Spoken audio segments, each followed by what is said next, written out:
East. They had thousands and thousands since their last hit. They had thousands and thousands of missiles and everything else. Most are now destroyed. But they were going to take over the Middle East. Those weapons were aimed at Middle Eastern countries that had nothing to do with this. They were going to take over the Middle East, and they were going to try and destroy Israel. So we stopped it with good timing, and we're very proud to be involved in this, and it's going to be ended soon. And if it starts up again, they'll be hit even harder.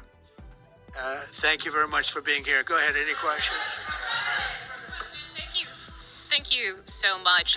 Do you approve of Iran's new supreme leader? And secondly, can you tell us more about your call with Russian President Vladimir Putin today? Yes. What did you discuss? Yes, I had a very good call with President Putin. We had a lot of people on the line from our side, from his side. We were talking about Ukraine, which is just a never-ending fight. And look, there's tremendous hatred between President Putin and President Zelensky. They can't seem to get it together. But I think it was a positive call on that subject. And we obviously talked then about the Middle East. And he wants to be helpful. I said, you could be more helpful by getting the Ukraine-Russia war over with. That would be more helpful.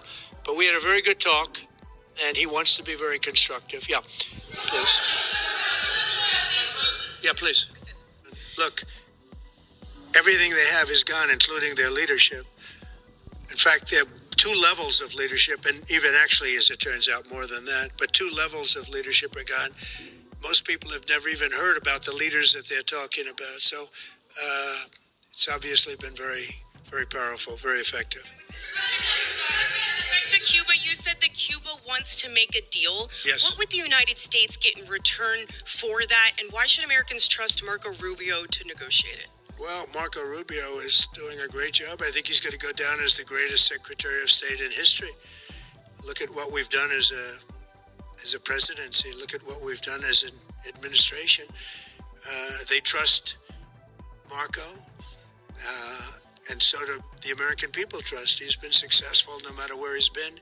He also speaks the language, which is always nice and always helpful.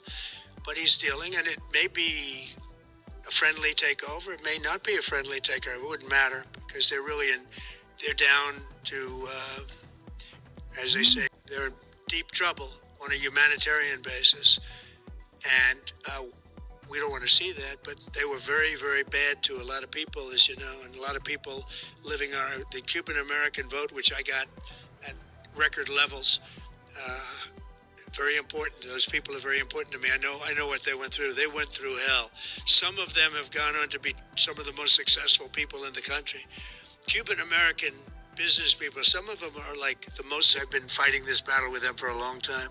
The Castro regime was brutal, but they lived off Venezuela. Now they don't live off Venezuela. Sends them no energy, no fuel, no oil, no money, no nothing. They lived without Venezuela. They couldn't have made it, and we cut them off from everything else. So, they're going to make either a deal or we'll do it just as easy anyway. Yeah. Please, go ahead. There's footage that shows that an American missile strike and a Tomahawk missile likely destroyed that Iranian girls' school. So will the U.S. accept any responsibility? Well, I haven't seen it. And I will say that the Tomahawk, which is one of the most powerful weapons around, is used by, is sold and used by other countries, you know that. And whether it's Iran, who also has some Tomahawks, I wish they had more. But whether it's Iran or somebody else, the fact that a Tomahawk is very generic. It's sold to other countries. But that's being investigated right now. Yeah, please. Thank you.